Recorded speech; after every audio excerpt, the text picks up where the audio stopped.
तो दोस्तों आज मैं एक्सप्लेन करने वाला हूँ एक काफी खतरनाक anti Christ based horror movie को जो कि रिसेंटली रिलीज हुई है, जिसका नाम है the baby in the basket. एक कॉन्वेंट है जहाँ पर काफी सारी नन्स रहती हैं, लेकिन वहाँ पर कुछ ऐसा होता है जिसके चलते सारे के सारे लोगों के साथ कुछ भयानक घटित होने वाला है। तो इसके बारे में जानने के लिए तो आपको वीडियो को एंड तक देखना होगा। और रिसेंटली मैंने एक्सप्लेन किया है एक आयरिश हॉरर मूवी को जिसका नाम है फ्रीवॉका। इनके हिसाब ने मिस कर दिया है, जबरदस्त हॉरर मूवी है, जाकर देख लीजिए। उसका लिंक आपको नीचे पिन कमेंट में मिल जाएगा। तो चलिए अब बिना किसी देरी के चलते हैं सीधा वीडियो की तरफ। तो कहानी की शुरुआत 1944 यानी कि 1944 से होती है, जहां पर हम एक स्कॉटिश आइलैंड पर एक सेंट ऑगस्टीन कॉन्वेंट को देखते हैं। ये वो दौर था जब वर्ल्ड वॉर 2 चल रहा था। खैर इसी बीच हम एक नन को देखते हैं जिसका नाम सिस्टर एनालिस था। अब वो किसी चीज से डरकर भाग रही होती है। वो एक वुल्फ था जिसकी आंखें येलो चमक रही थी। अब वो सिस्टर का पैर पकड़ लेता है, लेकिन सिस्टर उसे क्रॉस दिखाकर वहां से भगा देती है। दरअसल ये वुल्फ कोई आम वुल्फ नहीं था, बल्कि उसमें कुछ काली शक्तियां मौजूद थी और इसलिए वो क्रॉस देखकर भाग गया। जिसके बाद हम एक आदमी को देखते हैं जिसका नाम एमोस होता है और वो कॉन्वेंट के स्टाफ में से एक था जो कि नन्स का ध्यान रखा करता। एमोस डैनियल नाम के आदमी को कॉन्वेंट के बारे में बता रहे थे और डैनियल कॉन्वेंट में एक न्यू केयरटेकर है। अब एमोस उस वुल्फ की स्टोरी भी बताता है जो कि एनालिस ने देखा था। जब एनालिस ने उस वुल्फ को देखा तब से वो थोड़ी चुप चुप सी रहने लगी है। जिसके बाद हम सारी नन्स को भी देख पाते हैं। अब डाइनिंग टेबल के ऊपर हम ढेर सारी सिस्टर्स को देखते हैं जिनके नाम एनालिस, वैलेरी,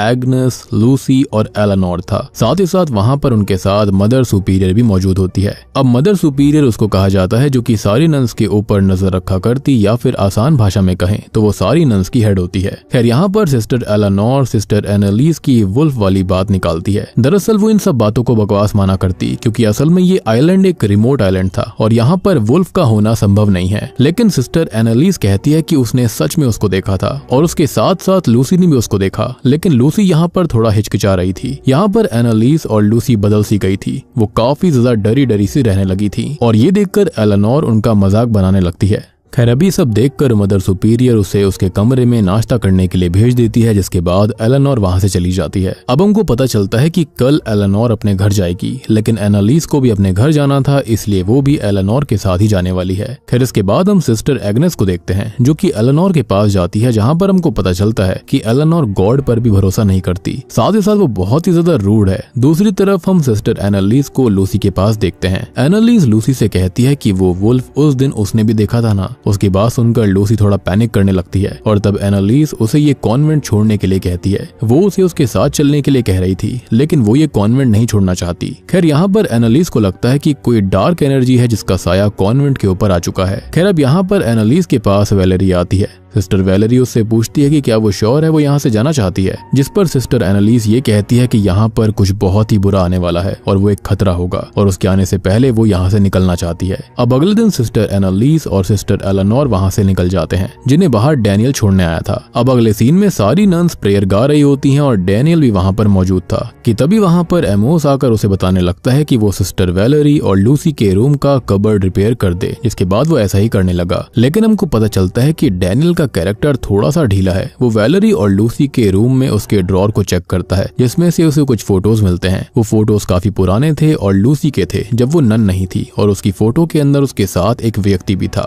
खैर इसी बीच दोनों सिस्टर रूम में आ जाती हैं और उन्हें देखकर वो वहां से चला जाता है। अब यहाँ से सीन चेंज होता है, जहाँ पर हम सिस्टर एग्नेस को चर्च में देखते हैं जो कि प्रेयर्स करने आई थी। वहाँ पर डैनियल भी था जो कि कुछ काम कर रहा था और सिस्टर उसे वहां से जाने के लिए बोलती है और वो वहां से चला जाता है। इसके बाद वो जीसस क्राइस्ट के स्टैचू के पास जाती है, जहाँ पर वो देखती है कि जीसस क्राइस्ट के स्टैचू से खून आ रहा था और तभी उसे कुछ आवाज आने लगती है, जिसकी आवाज सुनकर वो चेक करने चली गई थी, लेकिन उसके जाते ही वो खून गायब हो गया। खैर अब वो देखती है कि चर्च के गेट के बाहर एक पंछी घायल होता है और वो तड़प रहा था। तभी डैनियल वहां पर आता है और सिस्टर उसे कुछ करने के लिए कहती है और तभी डैनियल उस पंछी को पत्थर से मार मार कर उसकी सफरिंग को खत्म कर देता है। और यहाँ तभी हमको एक फ्लैशबैक दिखाया जाता है, जिससे हमको ये पता चलता है कि डैनियल असल में वर्ल्ड वॉर 2 के वॉर में था और ये उसका एक तरह से डार्क पास्ट होता है, क्योंकि उसने कई लोगों को खत्म किया था और यहाँ पर अब वो काम करने आ चुका है ताकि वो अपने पास्ट को भुला सके। इनफैक्ट उसका ये भी मानना था कि वो नन्स की सेवा करके अपने पाप को धो सकेगा। खैर अब इसके बाद वो बाहर राउंड पर जाता है जहाँ पर दूर वो किसी को नेकेड देखता है। वो असल में सिस्टर लूसी थी। डैनियल को देखकर वो वहां से चली जाती है। खैर दूसरी ओर हम सिस्टर एग्नेस को देखते हैं जो कि जीसस क्राइस्ट के स्टैचू के पास आकर उनसे बात करती है कि उन नन्स को भगवान ने यहाँ पर इसलिए ही भेजा है क्योंकि वो उनका ही प्लान होगा। लेकिन यहाँ आकर उसे कुछ अलग सा ही महसूस हो रहा था। पता नहीं यहाँ पर कुछ भी सही नहीं है कि इसी बीच उसे कुछ गिरने की आवाज आती है और वो असल में होली क्रॉस था जिसे सिस्टर उठाती है। लेकिन जिस तरह से वो गिरा हुआ था वो एग्नेस की साइड से उल्टा दिख रहा था, यानी कि एक बहुत ही भयानक अपशगुन था ये। खैर तभी वहां पर मदर सुपीरियर आ जाती है और वो उससे इतनी रात को जागने का रीजन पूछने लगती है। तब एग्नेस बताती है कि वो तो बस गॉड से बात करना चाहती थी और ये सुनकर मदर सुपीरियर उसे अपने रूम में जाने के लिए कहती है। जिसके बाद मदर सुपीरियर जा ही रही थी कि तभी वो डैनियल को बाहर घूमता हुआ देखती है जो कि उसे बिल्कुल अच्छा नहीं लगता। इसलिए अगले दिन वो एमोस को अकेले में ले जाकर ये सब बताती है। वो ये कहती है कि इस नए लड़के को उसने बाहर घूमते हुए देखा था और उसकी सारी की सारी नन्स और सिस्टर्स जो हैं वो बिल्कुल पवित्र हैं और वो नहीं चाहती कि ऐसा कुछ हो जिससे कि उनके फेथ पर फर्क पड़े, यानी कि वही रोमांटिक इन्वॉल्वमेंट एंड ऑल। इसलिए वो इस चीज को सुधारने के लिए कहती है क्योंकि कल रात को एग्नेस भी बाहर ही थी। इसलिए मदर सुपीरियर को शक था कि इन दोनों के बीच में कहीं कुछ हो ना गया हो। खैर उसी रात को अब हम एक चोगा पहने शख्स को देखते हैं जिसके हाथों में एक बास्केट होती है और उस बास्केट में एक बच्चा था। लेकिन बाहर काफी ज्यादा तूफान भी आ रहा था और सबसे शॉकिंग बात ये थी कि यहाँ पर आया कैसे। खैर वो चोगा पहना हुआ शख्स जो होता है वो उस बच्चे को कॉन्वेंट के चैपल के दरवाजे पर ही छोड़ जाता है और उसके बाद कॉन्वेंट का दरवाजा खटखटाता है।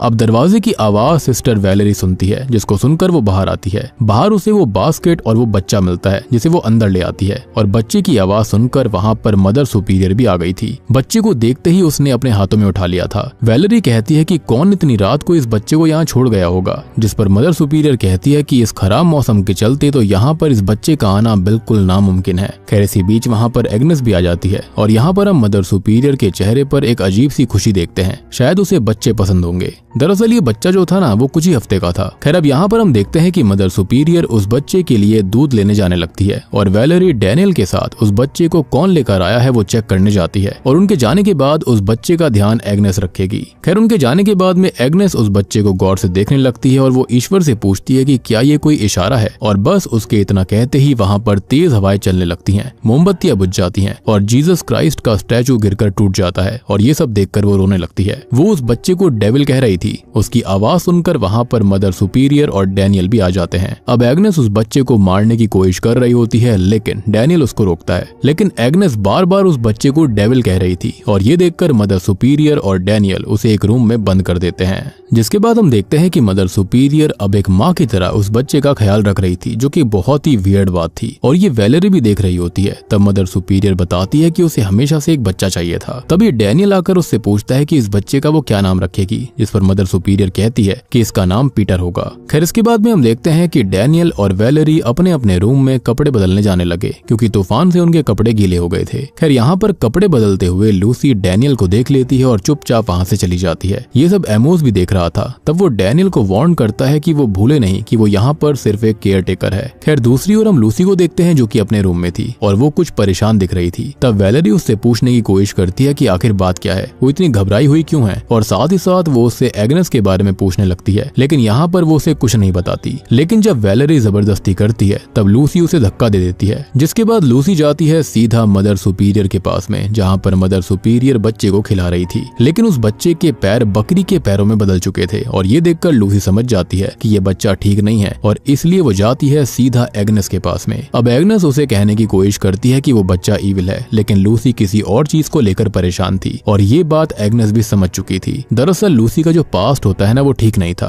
और अब यहाँ लूसी को लगता है कि वो सिनर है और गॉड उसे पनिशमेंट दे रहे हैं। तो उसे इस चीज की चिंता नहीं थी कि गॉड उसे और पनिशमेंट देंगे, लेकिन एग्नेस उसे कहती है कि गॉड उन्हें टेस्ट कर रहे हैं और उन्हें उस ईविल को रोकना होगा इससे पहले कि देर हो जाए। लेकिन लूसी उसकी बातों को इग्नोर करके वहाँ से चली जाती है। जिसके बाद लूसी अपने रूम में जाती है जहाँ पर वो सोते हुए वैलेरी से माफी मांगती है। खैर इसके बाद वो अपने फोटोज को चेक करती है लेकिन उसमें से एक फोटो गायब थी और वो फोटो डैनियल के पास थी। अब डैनियल उस फोटो को अपने साथ लेकर आता है और उसे देखकर वो लूसी को नेकेड इमेजिन करने लगता है और गलत काम करता है। खैर तभी वहाँ पर लूसी आती है जो कि खून से सनी हुई थी और उसे देखकर डैनियल उसके पास आता है। यहाँ पर वो डैनियल को अचानक से सिनर कहकर बोलती है, लेकिन तभी वो वहीं पर अचानक गिर जाती है और खत्म हो जाती है, जो कि काफी शॉकिंग था। ये देखकर डैनियल डर के वहाँ से चला जाता है, लेकिन सिस्टर वैलेरी ये सब देख रही थी। खैर इसमें डैनियल की कोई भी गलती नहीं थी क्योंकि उसने लूसी को छुआ तक नहीं था। दरअसल लूसी ने खुद को ही खत्म कर लिया।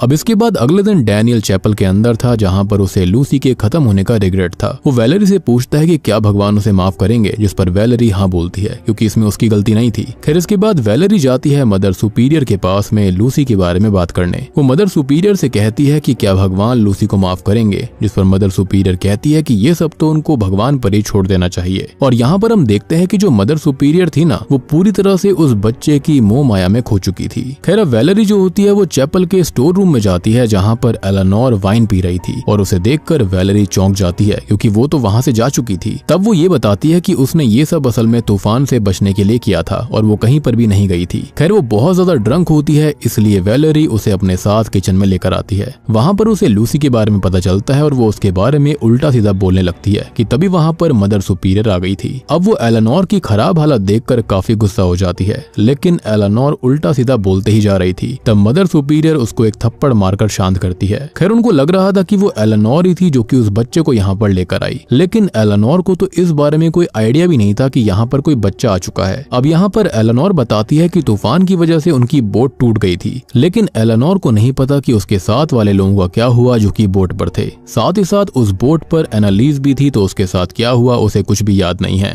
खैर अब सीन चेंज होता है जहाँ पर वैलेरी एग्नेस को खाना देने आती है, लेकिन एग्नेस अब नॉर्मल थी। वो वैलेरी से पूछती है कि क्या वो यहाँ से निकल सकती है, लेकिन वैलेरी उसे मना करती है क्योंकि मदर सुपीरियर चाहती थी कि वो थोड़े समय यहाँ पर और रुके।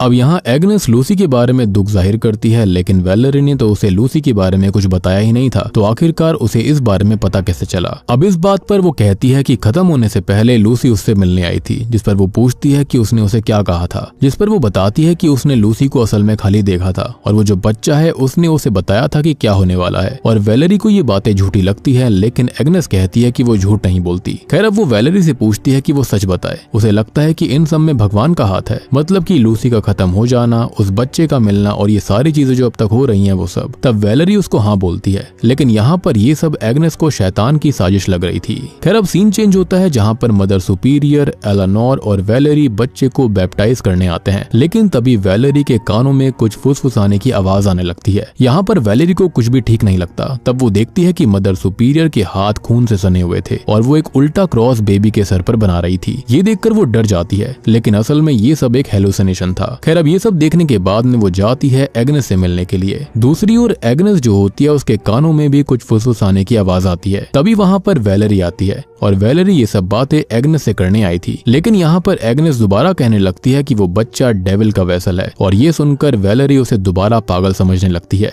अब तभी होता यह है कि एग्नेस धोखे से वैलेरी को बंद कर देती है और खुद वहाँ से निकल जाती है, जिसके बाद वो वहाँ से भागते हुए जाती है जहाँ पर वो जाकर डैनियल से टकरा जाती है और डैनियल को वो साइड में लेकर आती है। यहाँ पर डैनियल उससे पूछता है कि वो बाहर कैसे आई, जिस पर वो कहने लगती है कि वैलेरी को ईविल पागल कर रहा है और उसने उसे काबू कर लिया है। उसकी बातें सुनकर डैनियल कंफ्यूज हो जाता है। तब एग्नेस उसे सीड्यूस करने लगती है। वो कहने लगती है कि अगर वो उसके लिए कुछ करेगा तो वो भी बदले में उसके लिए कुछ कर सकती है, और यहाँ पर उसे वो फुल सीड्यूस कर रही थी। अब वो उसे सीड्यूस करके उसे कॉन्वेंट में ले जाने के लिए कह रही थी, लेकिन डैनियल उसके झांसे में नहीं आ रहा था और वो वहाँ से चला जाता है। ऑब्वियस सी बात है कि वो वर्ल्ड वॉर 2 का सोल्जर था, जिसके चलते वो ऐसी चीजों में इतनी जल्दी नहीं फंसता। दूसरी ओर हम मदर सुपीरियर और एलेनोर को साथ में देखते हैं कि तभी वहाँ पर एमोस आ जाता है और वो उसे बताने लगता है कि उसने ताबूत तैयार कर दिया है लूसी के लिए और जैसे ही ये तूफान रुकेगा वो उसे दफन कर देंगे। लेकिन उनकी बातों के बीच वहाँ पर एग्नेस आ जाती है जिसके हाथों में चाकू था और मदर सुपीरियर उसे काम करने की कोशिश करने लगती है, लेकिन वो उसके हाथों पर ही कट मार देती है। तब एमोस बीच में आता है और तब वो एमोस को सिनर कहती है और उसके पैरों पर हमला कर देती है, लेकिन तभी बीच में एलेनोर एक नुकीला हथियार लेकर आती है और उसे वहां से भगा देती है।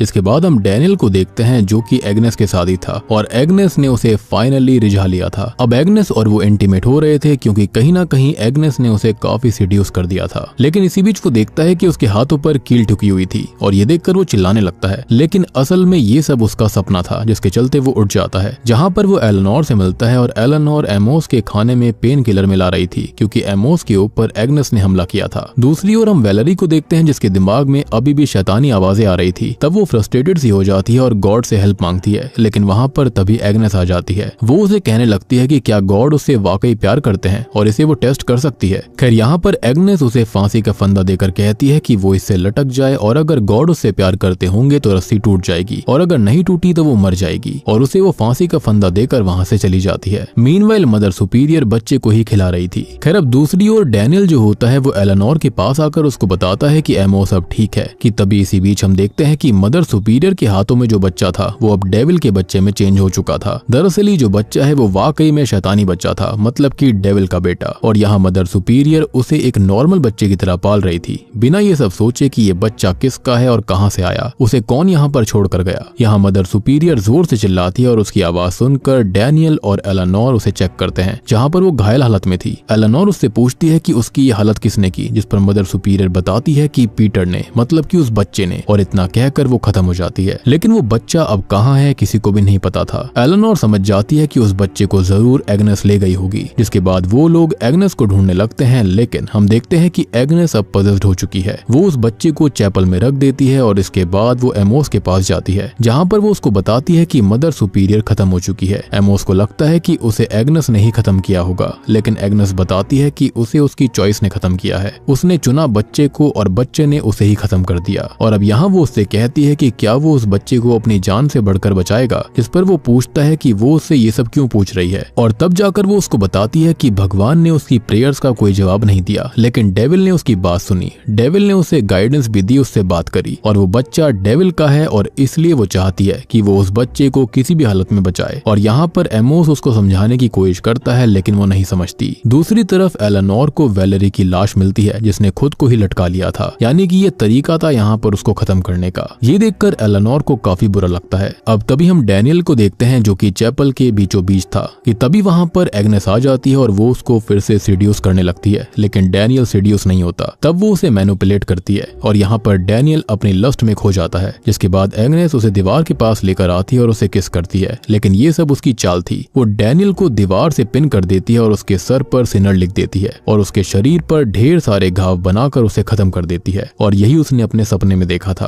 अब ये सब एलेनोर भी देख रही थी, लेकिन वो उस बच्चे को ढूंढने लगती है क्योंकि हर चीज की जड़ वही बच्चा था। खैर वो बच्चा उसको मिल जाता है, लेकिन वो कुछ कर पाती इससे पहले वो गॉड से अपने पहले किए गए पापों के लिए माफी मांगती है, जिसके बाद वो उस बच्चे को वहाँ से ले जाती है। लेकिन तभी एग्नेस वहाँ पर आ जाती है। वो देखती है कि बच्चा वहाँ पर नहीं था और इसके चलते वो पागलों की तरह उसे ढूंढने लगती है। अब तभी एलेनोर उस बच्चे को खत्म करने वाली थी कि तभी एग्नेस वहाँ आ जाती है। अब यहाँ पर एलेनोर एग्नेस को शांत होने के लिए कहती है और गॉड पर विश्वास करने के लिए भी कहती है, लेकिन एग्नेस कहने लगती है कि इस बच्चे को और सैक्रिफाइस चाहिए और वो उसे खत्म करने ही वाली थी कि तभी वो बच्चा बास्केट से बाहर आने लगता है जो कि काफी डरावना था। उसको देखकर एलेनोर चिल्लाती है जिससे एग्नेस का ध्यान भटक जाता है। जिसके बाद होता यह है कि दोनों लड़ने लगते हैं, लेकिन एलेनोर एग्नेस की आंख में एक नुकीली ऑब्जेक्ट को घुसाकर उसे खत्म कर देती है। अब उसके खत्म होने के बाद एलेनोर भगवान से माफी मांगती है और वो उस बच्चे को मारने की कोशिश करती है, लेकिन वो बच्चा अब दोबारा नॉर्मल बच्चे में बदल गया था। ये देखकर एलेनोर समझ जाती है कि ये गॉड का एक इशारा है और एलेनोर अब उस बच्चे को अपने साथ रखेगी। फिर इसके बाद वो एमोस के पास आती है, लेकिन एमोस को एग्नेस ने ऑलरेडी खत्म कर दिया था क्योंकि उसने उसकी बात नहीं मानी थी। जिसके बाद वो रेडियो पर मदद ढूंढने लगती है, लेकिन तभी एग्नेस दोबारा जिंदा होकर उस पर हमला करने लगी थी। लेकिन इस बार एलेनोर ने उसका खेल खत्म कर दिया था और फिर एलेनोर एक बोट में बैठकर वहां से जाने लगती है। साथ ही साथ वो उस बच्चे को भी अपने साथ ले जा रही थी, लेकिन हम जानते हैं कि ये बच्चा डेविल का ही बच्चा था और यहाँ पर कुछ और नहीं बल्कि डेविल ने उसको भी ट्रिक कर दिया, जिसके चलते अब वो डेविल के ही बच्चे को धरती पर पालने वाली है। और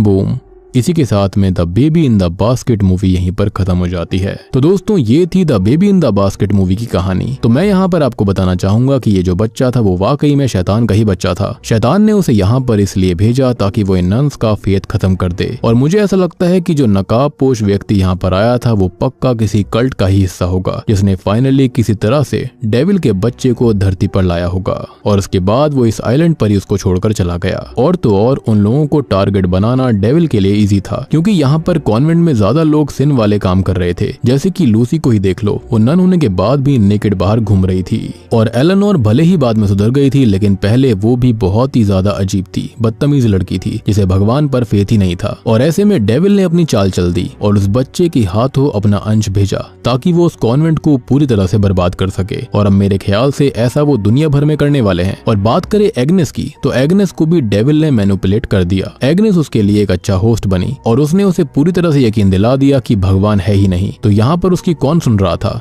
तो यहाँ पर उसकी डेविल ने सुन ली थी। और यहाँ पर ये जो मूवी थी वो पूरी तरह से फेथ के ऊपर बेस्ड थी। तो देखा जाए तो पूरी मूवी के अंदर सारी की सारी लेडीज में, सिस्टर्स के अंदर कुछ ना कुछ पास्ट का ऐसा ट्रॉमा या फिर कुछ ऐसी चीज थी जो कि उनको पूरी तरह से भगवान की तरफ नहीं कर रही थी, जिसके चलते ही यहाँ पर इन सब के साथ में ये सब हुआ था। बाकी यहाँ पर और कोई समझाने जैसी चीज नहीं है, लेकिन इन केस अगर आपको कोई चीज समझ में नहीं आई है तो आप कॉमेंट सेक्शन में पूछ सकते हैं, मैं आपको उसका रिप्लाई जल्द से जल्दी कर दूंगा। तो वीडियो पसंद आई हो तो लाइक कर देना, चैनल के ऊपर नए हो तो सब्सक्राइब कर लीजिए। तो मैं आप सबको मिलता हूँ अगली वीडियो के साथ में, तब तक के लिए